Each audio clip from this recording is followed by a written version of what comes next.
안녕하세요. 오늘은 여러분이 보내주신 자료들 있잖아요. 네네. 그걸 바탕으로 저희가 소프트웨어 공학의 세계를 한번 같이 파헤쳐 볼까 합니다. 네, 좋습니다. 이게 단순히 코딩하는 걸 넘어서 왜 공학이라는 이름까지 붙었는지 그 핵심을 좀 알아보도록 하죠. 준비되셨나요? 네. 자료들을 이렇게 쭉 보니까요. 소프트웨어 위기라는 말이 참 자주 나오더라고요. 아, 네.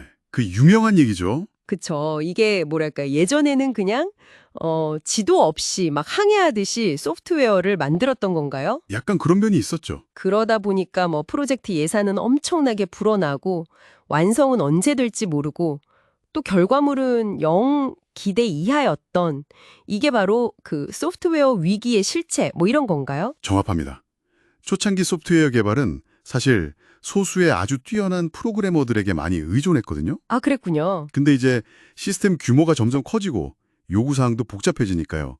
그런 방식만으로는 한계에 부딪힌 거죠. 한계라면 구체적으로 어떤? 뭐 약속했던 기능이 빠진다거나 예산을 뭐 훌쩍 넘기거나 아예 프로젝트 자체가 그냥 실패하는 경우도 많았어요. 아, 심각했네요. 네. 이런 혼란 속에서 이대로는 안 되겠다. 좀 더 체계적인 접근법이 필요하다. 이런 공감대가 생긴 겁니다. 그래서 공학이라는 개념이 딱 들어왔군요. 마치 다리나 건물 지을 때 설계도 있고 정해진 공법이 필요하듯이 소프트웨어도 그런 체계가 필요하다. 이런 인식의 전환? 네, 맞습니다.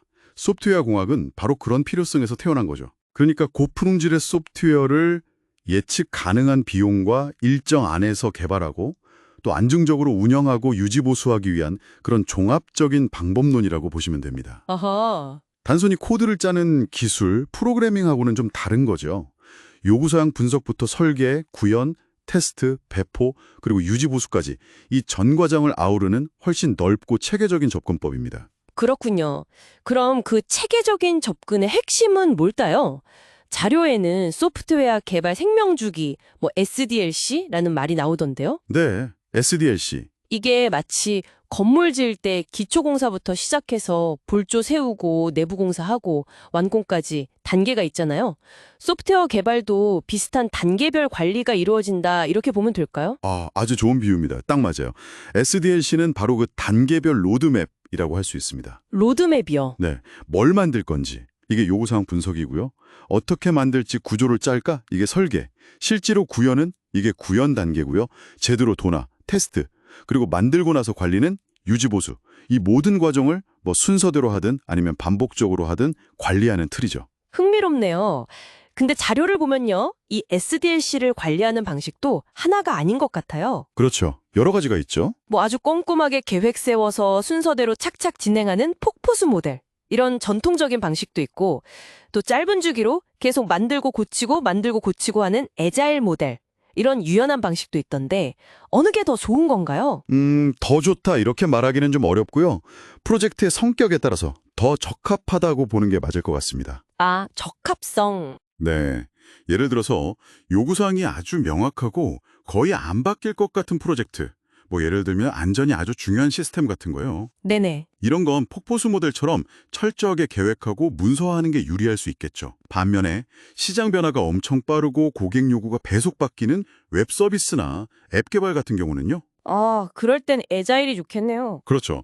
변화에 민첩하게 대응할 수 있는 애자일 방식이 더 효과적일 수 있는 거죠.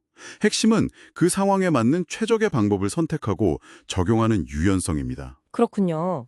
개발 방식 외에도 뭐 코드 버전 관리하는 Git 같은 도구들, 기 중요하죠. 네, 그리고 개발 과정을 돕는 여러 도구들, 뭐 케이스 도구 이런 얘기도 나오던데 이런 것들도 다 공학적 접근의 일부라고 봐야겠네요. 물론입니다.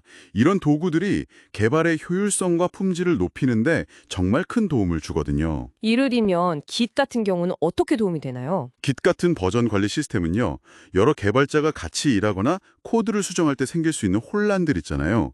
그런 걸 막아주고 또 혹시 문제가 생기면 이전 상태로 쉽게 되돌릴 수도 있게 해주죠. 아, 보험 같은 거네요. 네, 그렇죠. 마치 작업 내용을 계속 기록하고 백업해주는 든든한 조수 같다고 할까요? 이런 도구들, 그리고 아까 말한 방법론들, 프로젝트 관리 기법, 품질 보증 활동 이게 다 어우러져서 소프트웨어 공학이라는 큰 그림을 만드는 겁니다. 단순히 기능만 구현하는 게 아니라 뭐 안정성, 효율성, 그리고 나중에 고치거나 기능을 추가하기 쉬운 그 유지 보수성까지 다 고려하는 거군요. 맞습니다. 와, 우리가 매일 쓰는 앱이나 웹사이트부터 시작해서 뭐 눈에 보이지 않는 거대한 시스템들까지 이 소프트웨어 공학 덕분에 이렇게 안정적으로 돌아가고 있는 거네요. 그렇다고 볼 수 있죠.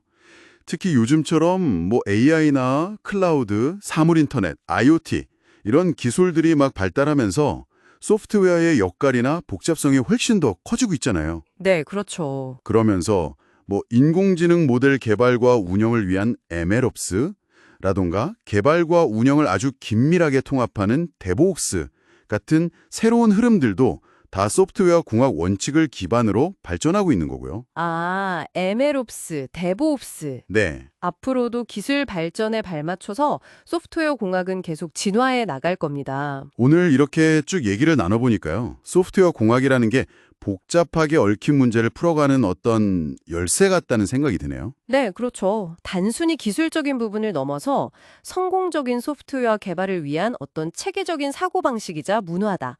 뭐 이렇게 볼 수도 있겠고요. 오늘 이야기가 여러분이 사용하는 기술이나 참여하시는 프로젝트를 이해하는 데 조금이나마 도움이 되셨기를 바랍니다. 여기서 한 가지 좀 더 생각해 볼 지점이 있는 것 같아요. 어떤 걸까요? 우리가 보통 컴퓨터 과학이라고 하면 주로 이론적인 기반이나 알고리즘 탐구에 좀 더 중점을 두잖아요. 네, 그렇죠. 이론적인 부분. 그런데 소프트웨어 공학은 이런 이론을 현실 세계의 제약 조건들, 그러니까 뭐 비용, 시간, 품질 같은 거요.